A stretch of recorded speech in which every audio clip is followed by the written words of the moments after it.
How's it, folks? The Nightmare update has just dropped for Dying Light 2, and it is bringing quite a few decent changes along with it. As usual, there will be chapter marks if you want to jump around, but let's start off with the main feature of this update, the Nightmare mode, which is now the new highest difficulty for those wanting to truly experience the nightmarish reality of the Dying Light universe. Enemies are most cunning and brutal. They will put up even more of a fight now, which is important as you'll now realize everything you've relied on in previous playthroughs aren't so reliable, and survival becomes essential with limited information and UI elements. To sum up the Nightmare mode experience, chasers go up to level 5 now, and volatile tyrants will join the level 5 chase. Being in a menu no longer stops the game. I actually got caught out by this, as I'm kind of used to that. Watch out as you are crafting stuff in real time. Luckily for you, the pause menu works as normal though. The flashlight now dims and flickers when in constant use and can even cut out. I didn't really notice the flickering so much as the dimming, as it just got fainter and fainter until it turned off, but maybe that was just me. There's also lower immunity from each inhibitor, so you got less time to spend between replenishing your UV bar. Higher chance of looting rare quality items, so pretty decent if you want to get some better gear. And then the tactical stamina regeneration takes longer to kick in, and when exhausted, you'll only be able to shove until your stamina is full once again. Player armor and resistance reduction. You definitely take a lot more damage. Higher stamina drain when paragliding at night. It doesn't change the stamina drain during the day, only at night, but it's very noticeable. You can only really do very short trips on the paraglider at night now, like maybe across to an opposite roof across the street. You can't really glide for kilometers like you used to be able to. Volatiles have shorter sight, but chasers trigger faster. Stamina regenerates at a slower rate. Health does not regenerate automatically, although if you have the legend level perk where you earn a percentage of health back per hit on an enemy, that still works, so this doesn't cancel that out. A large amount of legend points is awarded for all activities. Players lose all legend XP towards the next level upon death at level 50 and above, and the efficiency of boosters has been reduced. So it's very much going into the risk versus reward, where you earn a lot more legend XP, but if you die, you lose all of the progress in that level.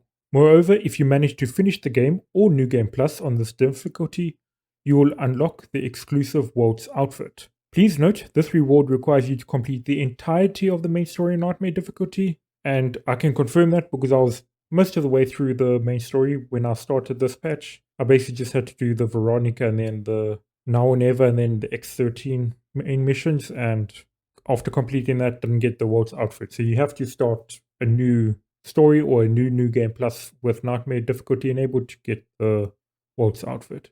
That's assuming you even want the Waltz outfit though.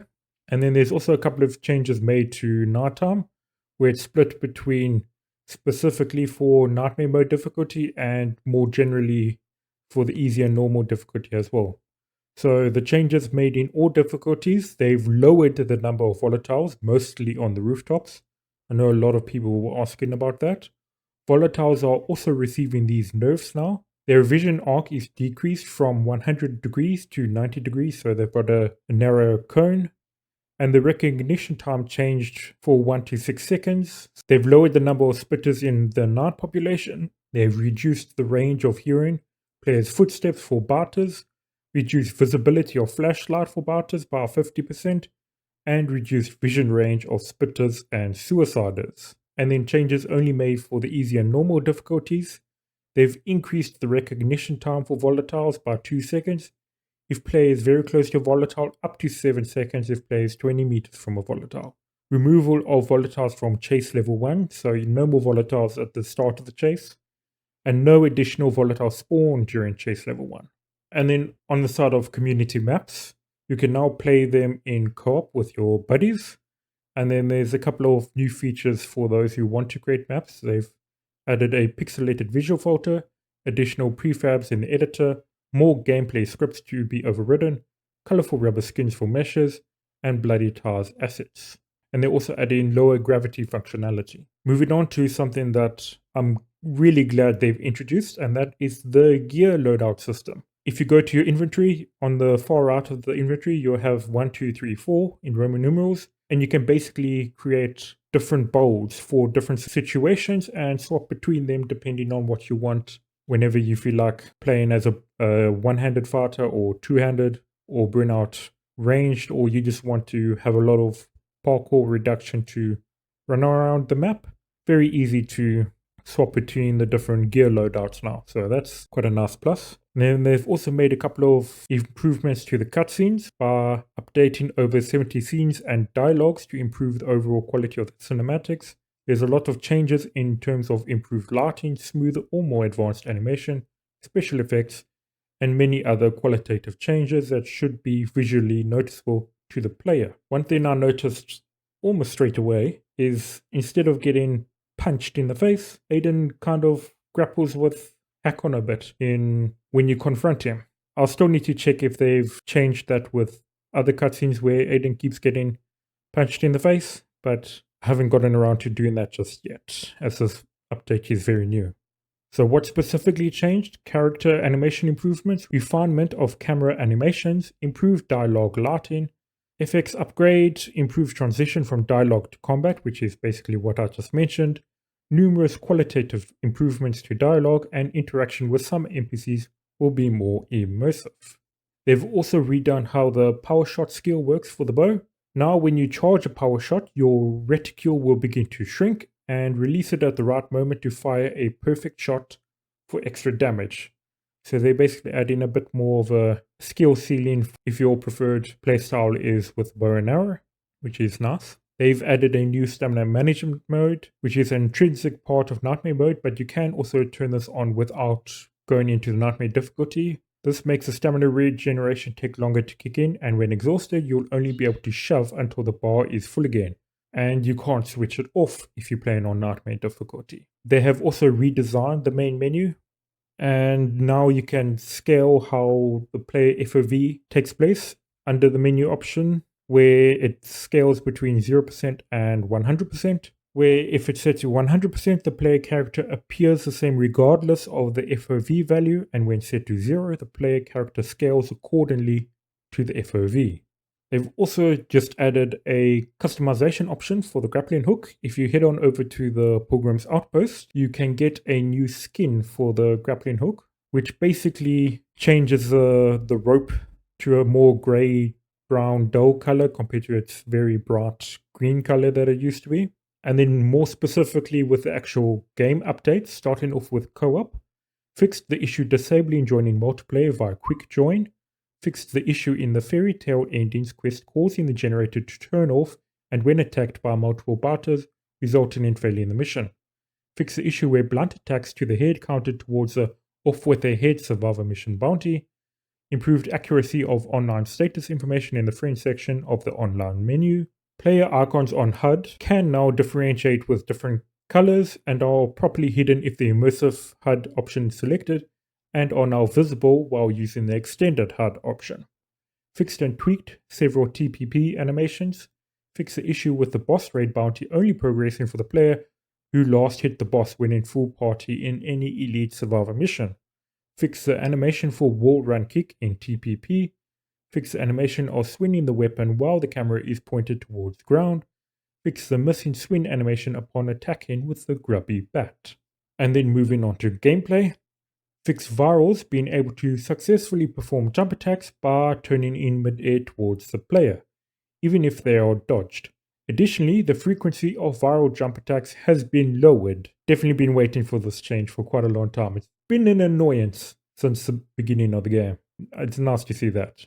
And then they've also increased firearm damage values by plus 25% of base damage on all firearms.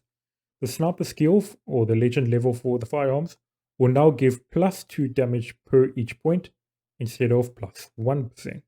Address the issue with bounties tracker being stuck on 3 out of 6 or 6 out of 6 bounties.